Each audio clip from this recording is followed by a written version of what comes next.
and welcome back to Reading Club. So today I'm going to read you a new book. It's called Time Chronicles, The Time Web.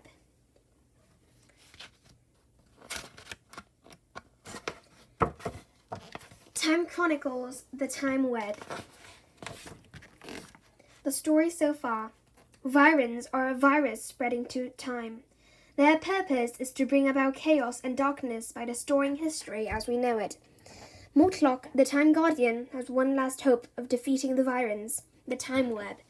Can the children go back in time, recover the parts of the Time Web, and return safely? Or will the mission be too difficult and dangerous?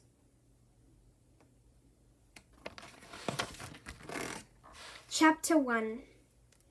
Biff and Chip waited anxiously in the circularium. Chip kept looking at the doors through which the others had vanished only moments earlier. Biff stared at the hourglass. She watched the last few specks of light flowing down. Would everyone return safely? She held her breath.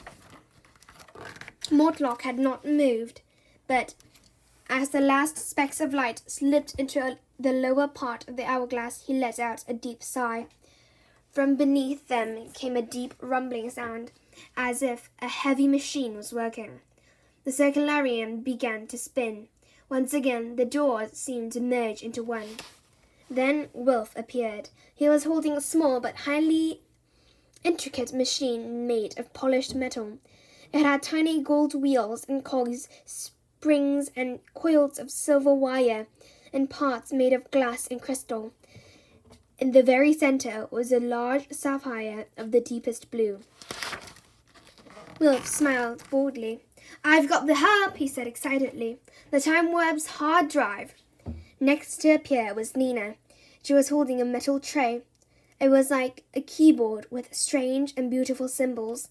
Nina held it carefully as if afraid to drop it.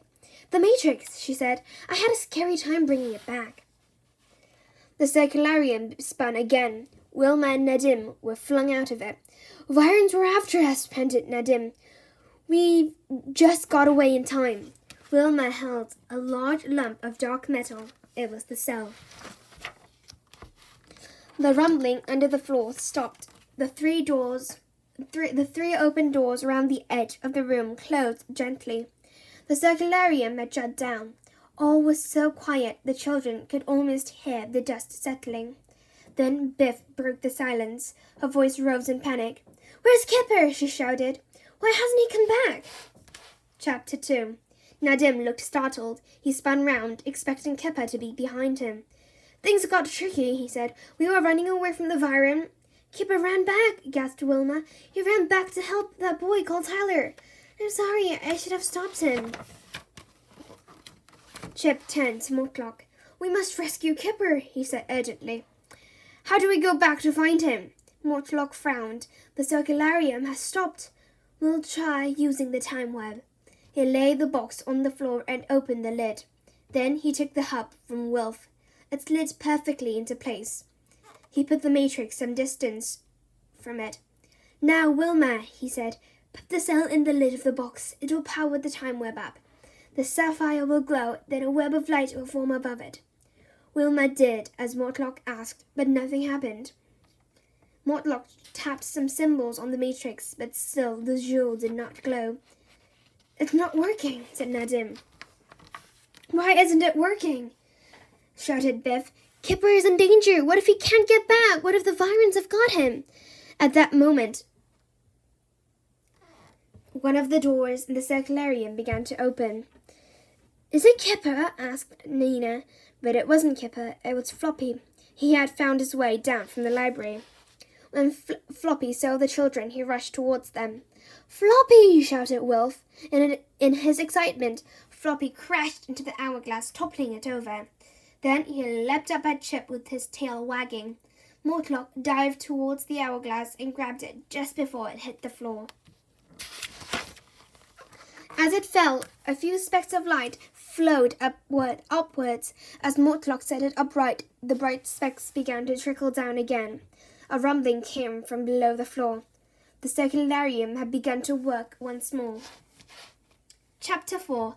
Kipper appeared, but he was not alone. Kipper! Shouted Biff. Aunt Tyler! Exclaimed Wilma. How did you escape? I was sure the Viren was going to get you. Tyler gave a cheeky grin.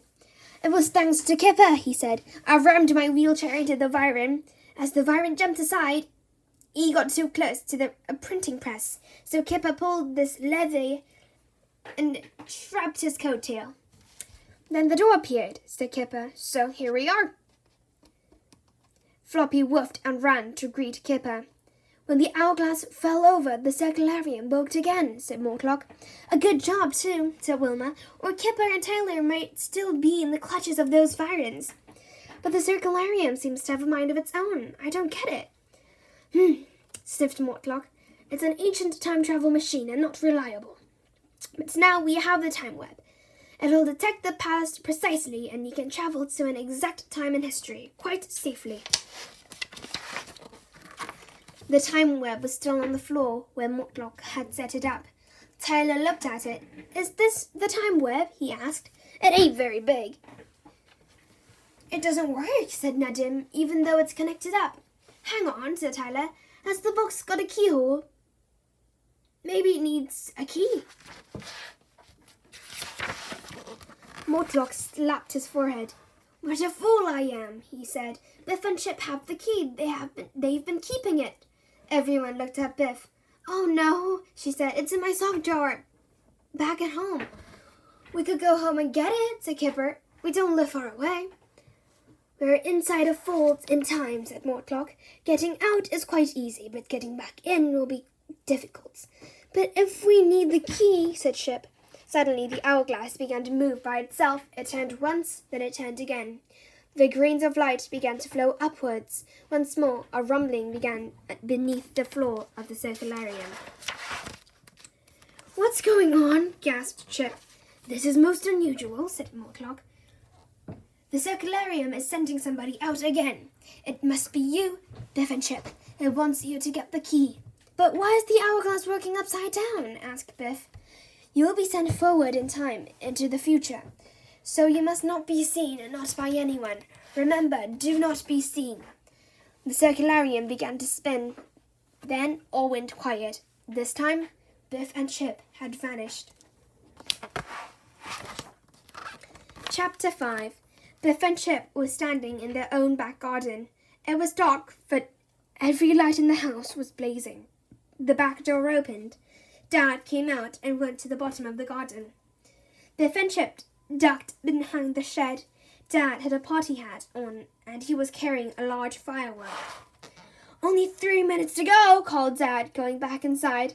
I bet it's New Year's Eve, said Chip. Dad will let that firework off just after midnight, so we must get the key before he comes back. Suddenly, Mom came to the window. Biff and Chip gasped. Through the window, they saw themselves. Kipper was there, and so were Wilf and Wilma and their Mom and Dad. They were all wearing party hats. Weird, gasped Chip. It's like seeing a film with us in it. No wonder Mortlock told us not to let anyone see us. Stay here, said Biff. I'll get the key. Now's the best time. She ran across the lawn and crept into the house. Chip closed his eyes. He heard voices calling, Happy New Year! Hurry up, Biff, he whispered. What's taking you so long? Chip waited, but Biff didn't appear. Dad came down the garden again. Chip crouched behind the shed. Dad lit the firework and ran back to the house. Whoosh! The firework lit up the sky. In seconds, it was all over. Then Biff appeared at the top of the fence and jumped down beside him. I was getting worried, hissed Chip.